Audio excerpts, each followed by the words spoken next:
Zerpina Maximoff lost her driver's license at exactly 7:12 a.m. on a Tuesday.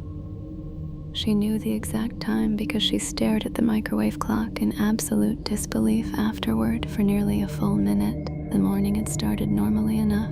Tea kettle screaming, half-burnt toast popping out of the toaster. Zerpina groaned, a headache sitting directly behind her eyes from getting maybe 3 hours of sleep.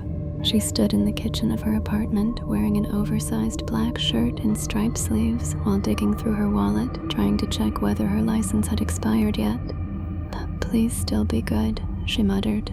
The card slipped from her fingers, not dramatically, not even fast. Just enough.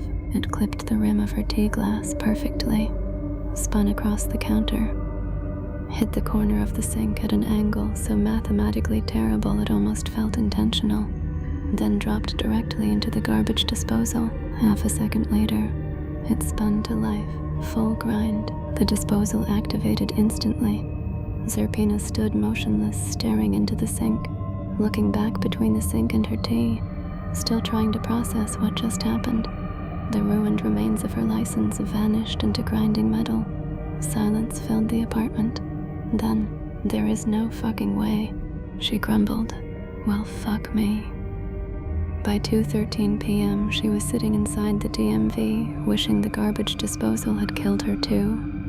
The building looked like it had been designed specifically to punish human optimism and hope. Fluorescent lights buzzed endlessly overhead. What seemed to be ancient chairs lined the waiting room in crooked rows, while exhausted employees moved with all the enthusiasm of recently resurrected corpses. Somewhere near the back wall, a printer screamed every 30 seconds, "Now serving B-042. Zerpina looked down at her number, D-317. "Awesome," she muttered. She slouched deeper into the chair, vaping quietly, while people around her radiated the unique hopelessness only found in DMV waiting rooms. A toddler cried near the photo station. Someone coughed wetly behind her. An old man had apparently fallen asleep standing upright. The woman beside Zerpina glanced over. "Renewal? Replacement? What happened?" Zerpina stared into the distance. "Garbage disposal." The woman blinked. "What? How? Honestly, I don't want to talk about it." At 3:02 p.m., the front doors locked automatically. Nobody noticed at first. At 3:04, the blinds lowered over every window. At 3:05, the number displays flickered violently. "Now serving Eder." Several people looked around uneasily. Zerpina sighed. Of course. Near the front desk, 6 DMV employees stood up simultaneously. Not normal standing, synchronized. Wrong. One woman calmly removed her name tag and set it onto the counter with ritual precision before reaching beneath the desk and removing a strange black metallic object covered in glowing symbols. Another employee pulled a handgun. Panic erupted instantly. "Everyone remain seated," the armed man shouted. People screamed. A mother grabbed her child. Several customers rushed the exit, only to discover heavy chains wrapped around the doors. The fake DMV workers moved calmly through the building, placing strange devices around the waiting room floor. No chanting, no robes, no theatrical nonsense. They moved like office workers setting up equipment before a conference. That somehow made it worse. A terrified clerk whispered, "Oh my God." The oldest among them adjusted his tie carefully before speaking. This facility unknowingly occupies a nexus point connected to the administrative veins beneath existence. Nobody understood what that meant, including the cultists probably. "You people sound like a tax audit," Zerpina muttered. The man glared but ignored her. "Today the archivist of thresholds shall descend and separate the documented from the undocumented." One terrified customer raised a shaking hand. A woman asked, "What does that mean?" No answer came. The lights died instantly. Every computer monitor in the DMV turned on simultaneously. Black screens flooded with endless lines of shifting text. Printers began vomiting paper onto the floor in endless streams while static rolled through the speakers overhead. Then time stopped, literally. A falling coffee cup froze midair. The crying toddler froze mid-sob. Paper hung motionless above the floor like trapped snow. Silence consumed the building, except for Zerpina, still sitting there, still vaping. Okay, what the fuck, she said rather vulgarly. Every computer monitor in the DMV slowly turned toward her. A voice emerged from the speakers, smooth, cold, arrogant enough to make lawyers seem humble. Identity anomaly detected. Zerpina stared at the nearest monitor. Did the DMV become haunted? She smirked. The fake employees immediately dropped to their knees. The archivist has arrived, one whispered reverently. The screens flickered, a shape formed across them. Tall, humanoid only in the loosest sense.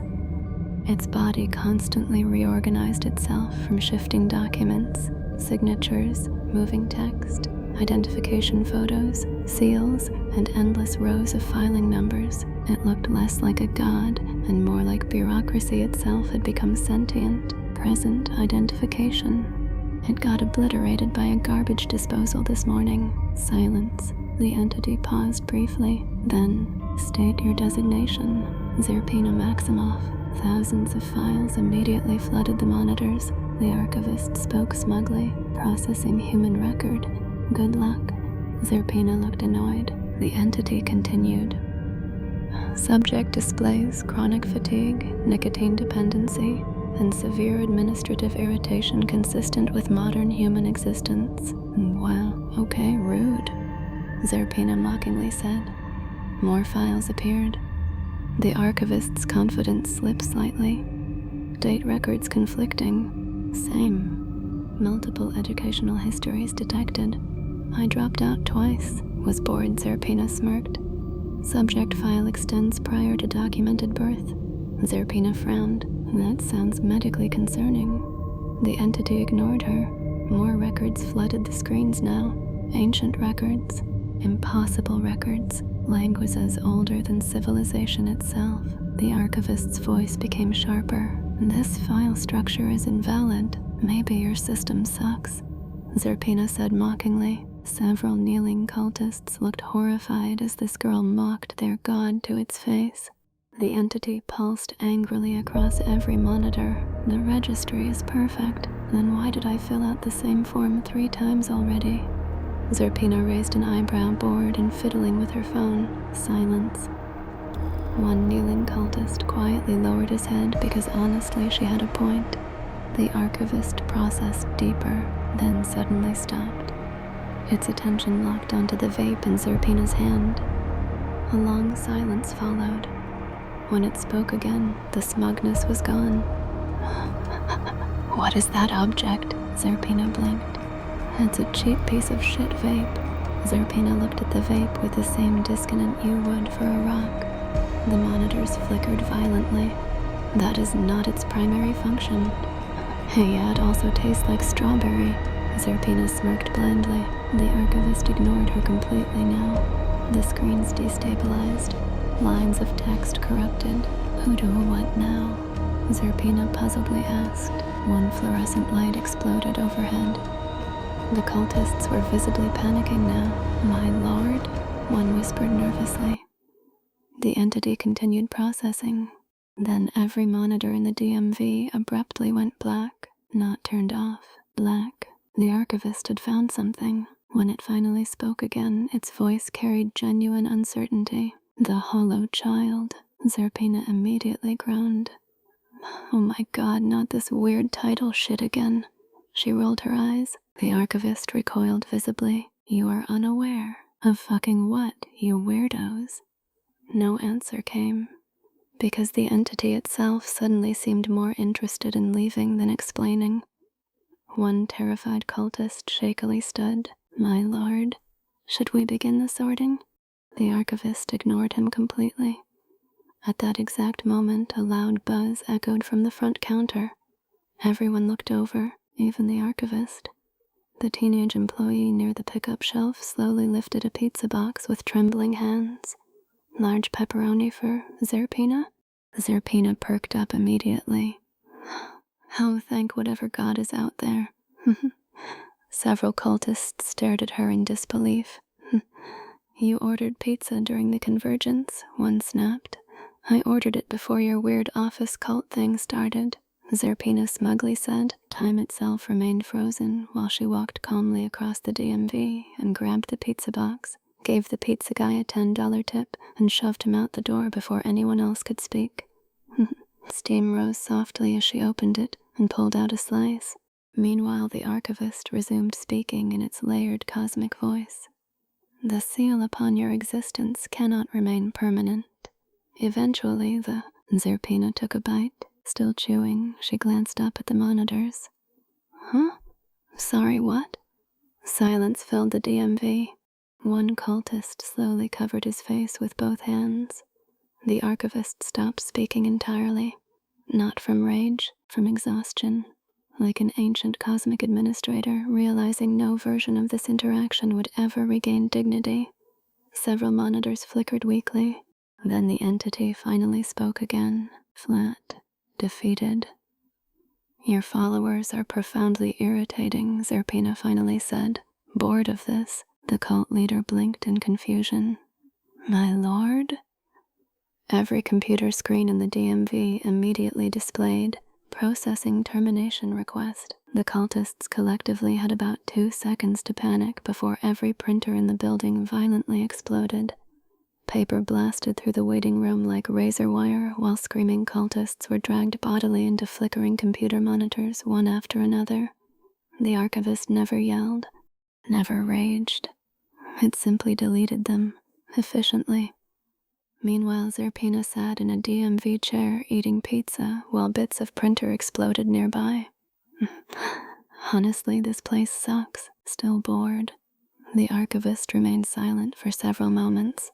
Then one printer beside Zerpina quietly spat out a fresh temporary license, valid through 2032. Zerpina picked it up. Nice, she smirked.